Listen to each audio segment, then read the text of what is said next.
Menyusul bocornya data milik Badan Intelijen Strategis atau BAIS TNI dan Inafis Polri, Badan Cyber dan Sandi Negara atau BSSN saat ini masih mengusut kebocoran data itu.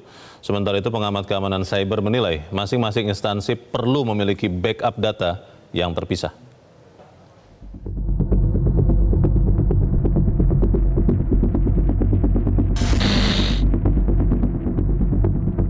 Menindaklanjuti bocornya data di situs resmi Badan Intelijen Strategis TNI dan Inafis milik Polri, Badan Siber dan Sandi Negara atau BSSN turun tangan untuk mengusut kebocoran data tersebut.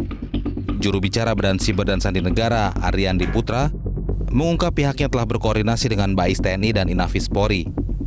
Hasil koordinasi tersebut akan ditindaklanjuti ketika BSSN memberikan bantuan asistensi penanganan kebocoran data tersebut. BSSN akan melihat dan melakukan konfirmasi terlebih dahulu kepada penyelenggara sistem elektronik untuk menentukan langkah selanjutnya. Kalau kita berbicara serangan ransomware, tentunya adalah bagaimana data itu dikunci atau dienkripsi. Nah, kita perlu dekriptor untuk melakukan membuka kunci yang ada dari data-data yang terkena ransomware tersebut. Itu yang pertama. Yang kedua, kalau kita berbicara apakah data cadangnya ada, maka pengaktifan data cadangnya secara bertahap, secara berkala kita lakukan. Dan tentunya ini juga harus dilaksanakan secepat mungkin oleh pemilik datanya itu sendiri.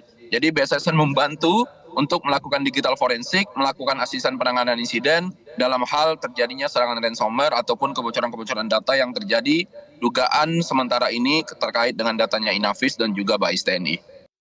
Sementara itu, pengamat keamanan siber Alphonse Santujaya menilai masing-masing instansi perlu memiliki backup data yang terpisah sehingga jika terjadi peretasan, proses pemulihannya bisa dilakukan dengan cepat. Alphonse mengingatkan potensi ancaman peretasan ke depan akan tetap ada, sehingga perlu diantisipasi dengan baik.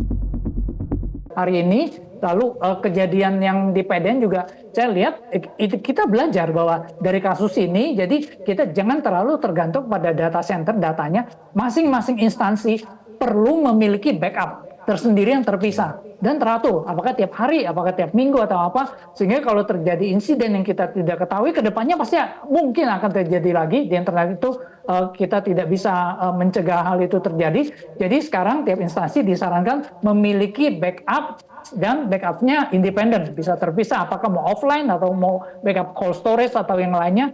Itu yang paling penting kita belajar dari hal itu.